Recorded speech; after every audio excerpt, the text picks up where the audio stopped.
Hola traders, hoy te voy a hablar del indicador más poderoso en el mercado Forex y el que más te va a funcionar y no está en tu gráfico, son los bancos centrales. Cuando inicié en el trading de Forex hace ya 7 años, lo primero con lo que me encontré y lo que aprendí fue análisis técnico. Compré varios cursos, algunos libros, pero mis resultados no fueron exitosos.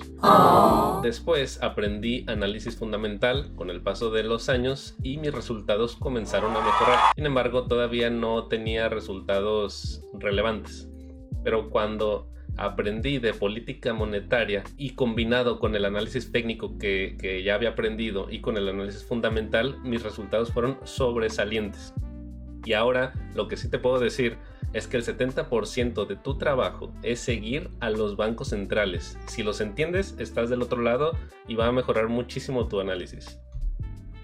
A ver, los bancos centrales tienen 3 pilares y no solo para mover el mercado de FX, sino mercado de tasas, mercado de acciones y también hasta el de bienes raíces. La primera es la tasa de interés, la segunda es la hoja de balance y la tercera es el forward guidance. La primera, la más importante, la tasa de interés. Una política monetaria hawkish quiere decir que tiene una expectativa o una preferencia por subir la tasa, va a provocar que la divisa se aprecie. Tasa más alta va a ser más atractivo que un país con una tasa más baja. Una política monetaria dovish quiere decir que el Banco Central tiene preferencia por una tasa de interés más baja, por lo tanto la divisa se va a depreciar. El segundo punto es la hoja de balance. En la hoja de balance, los movimientos que hace el Banco Central es la expansión monetaria, la restricción monetaria y el manejo de activos. La expansión monetaria es cuando imprimen dinero para estimular la economía porque el banco quiere una inflación más alta. La restricción monetaria hace lo contrario, quita dinero y quita liquidez del sistema y del dinero en circulación para lograr bajar la inflación y moderar el crecimiento económico. Y también el manejo de activos como reservas o inversiones. Y por último, el forward guidance de cada banco central es porque ahí te van a decir la clave de qué es lo que le preocupa a ese banco central para tú después monitorearlo, y después te voy a enseñar unos ejemplos para que me entiendas un poquito. Aquí lo importante es que el mercado no reacciona al dato en sí, si subieron la tasa de interés o no, reacciona a las expectativas. Y te voy a mostrar un ejemplo real. En este caso tenemos al Reserve Bank of Australia, al Banco de la Reserva de Australia, que en sus últimas 3 reuniones nos dejan 3 lecciones. Bueno, la primera es que en agosto del 2025 el Banco Central recortó la tasa de interés en 25 puntos base, como se esperaba. Con 25 puntos base me refiero a 0.25%. Así se manejan los bancos centrales y es importante que te familiarices con los términos.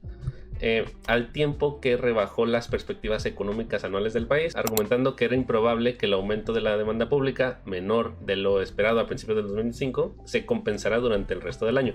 Es decir, bajaron la tasa, sí, y se esperaba, pero hicieron un downgrade a la economía, sus perspectivas económicas, y probablemente nos estén diciendo que pues quieran seguir bajando esta tasa de interés, probablemente.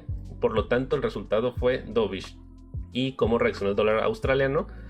Como puedes ver, este es el gráfico de Aussie dólar, gráfico diario, y en los siguientes 6 días el dólar australiano cayó. Ten en cuenta que en este gráfico no estoy considerando nada de la Reserva Federal ni otros eventos externos por parte del mercado, ¿no? El mercado no nada más se mueve por políticas monetarias. Entonces, básicamente la lección aquí es: el dólar australiano no bajó por el recorte porque ya se esperaba, sino por el bajo guidance o el dovish guidance que hizo el Banco de Australia. Ahora, la segunda reunión y la segunda lección. Y como puedes observar, aquí en la parte de abajo está el comportamiento de la tasa del RBA, del Banco de la Reserva de Australia. Como puedes observar, se situaba en 3.6. Segundo ejemplo, en la reunión del 5 de noviembre del 2025, el Banco de la Reserva de Australia mantuvo las tasas de interés sin cambios, pero tuvo resultado hawkish por su guidance, y como puedes ver, el dólar australiano subió todo noviembre y diciembre.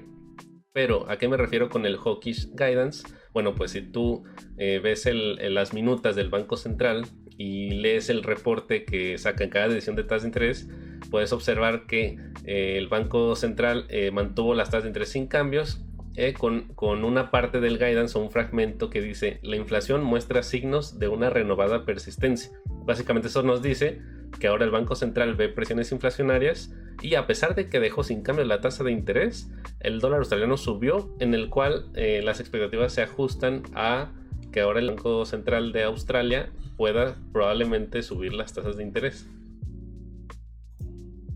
Entonces, como puedes observar, el guidance importó más que la decisión en sí, porque la decisión en sí fue sin cambios. Y sí, ya se esperaba, pero el guidance hawkish, o sea, un potencial alza en las tasas de interés, provocó este aumento en el dólar australiano durante 2 meses.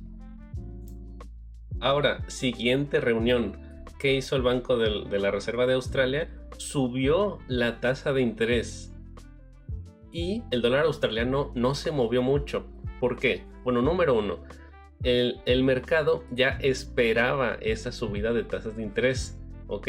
Entonces, lo que pudo haber movido ahora al dólar australiano es algún guidance hawkish o dovish, pero en realidad no hubo nada. Simplemente el Banco Central de Australia dijo: vamos a esperar a ver cómo se desarrollan los datos y las dinámicas macroeconómicas. Entonces subieron, pero como se esperaba. Entonces, como puedes observar, el Banco de Australia no hizo mucho movimiento, e incluso pues ya aquí ya hay fechas del conflicto en Medio Oriente, por lo que empezó a caer el dólar australiano, más que nada por eso. Pero aquí lo importante fue un caso de compra con el rumor y vende con la noticia, básicamente, porque se esperaba que el 2 de febrero del 2026 el Banco Central de Australia subiera las tasas de interés, y así fue, la subieron. Cuando el banco actuó finalmente, el mercado ya lo tenía descontado, entonces no hubo ninguna sorpresa. Sin embargo, no siempre es importante que suban o no o bajen la tasa. A veces solo hablar es suficiente, y eso se le conoce como persuasión. Algo que hizo el Banco Central Europeo en 2014 es que en sus reuniones de política monetaria expresaron su preferencia por un euro más débil, y como resultado, después de que Mario Draghi, el ex jefe del Banco Central Europeo, dijera esto, dado que tenía bastante credibilidad, pues simplemente con el hecho de solo mencionar eso, el euro cayó 1800 pips sin una sola intervención. Simplemente fue una persuasión. No intervino, no tuvo que vender euros y comprar dólares. Simplemente el mercado se anticipó a que si el euro no bajaba, pues el Banco Central Europeo probablemente anunciaría un quantitative easing, una expansión monetaria, que básicamente imprimir euros, y eso hubiera sido bajista para el euro. Entonces, como resultado, especuladores vendieron euros y el euro bajó. El Banco Central Europeo movió su divisa sin gastar un solo euro. Esto solo funciona con los bancos con credibilidad, y como regla de dedo, nunca se te ocurra apostar en contra de un banco central, y más con credibilidad. Claro, al menos que seas George Soros. Hablando de credibilidad en los bancos centrales, no todos son independientes. Los más independientes son el Banco de Australia, el Reserve Bank of Australia, el Banco de la Reserva de Nueva Zelanda, la Reserva Federal, que probablemente en su siguiente reemplazo de Powell no sea tan independiente, y el Banco Central Europeo, que todavía sigue siendo independiente. Por ejemplo, el Banco de Japón es no tan independiente y es influenciado políticamente, sobre todo desde el gobierno de Shinzo Abe en 2013. Siempre ha tenido la tendencia de tasas bajas por más tiempo del necesario, y algo que debes de tener en cuenta es que los políticos prefieren bancos centrales dovish o tasas de interés más bajas, porque esto los permite endeudarse más y realizar más proyectos públicos a su convenir. Entonces, en resumen, este sería el flujo de análisis correcto que puedes aplicar en tu día a día. El primero es: lee el comunicado completo del Banco Central, no nada más el título de la noticia. ¿Cómo sabes esto? Por el calendario económico, que hay bastantes fuentes. Simplemente pon Google calendario económico y ve cuándo son las siguientes decisiones de tasa de interés o speech de algún banco central, y ahí puedes estarlo monitoreando.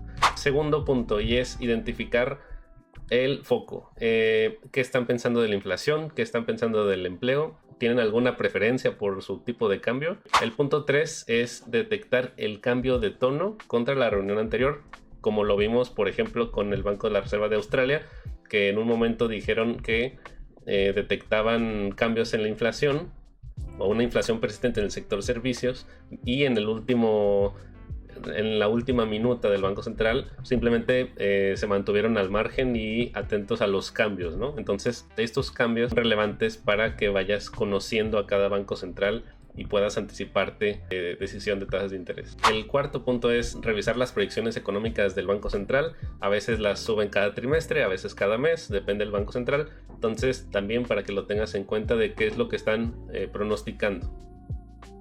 Y el quinto punto es, una vez que ya sepas qué le importa al Banco Central, ahora sí puedes utilizar los indicadores macro para confirmar o tratar de anticiparte al siguiente movimiento del Banco Central. Entonces, en tu próximo análisis, investiga del Banco Central, sus últimas reuniones, sus últimos datos y preferencias. Ellos tienen toda la información, ellos te van a decir en qué están enfocados y el mercado eventualmente les hará caso. De hecho, yo tengo un servicio de análisis que se llama Morphic Capital Research, en donde cada día comparto mis comentarios de mercados, mis posiciones, ideas de trading, y lo más importante es que cada semana comparto un reporte de qué es lo que se espera de cada banco central, y ahí está la herramienta clave de cómo puedes monitorear si se esperan subidas o bajadas en las tasas de interés. Esto ha sido todo y nos veremos hasta el siguiente video. Saludos.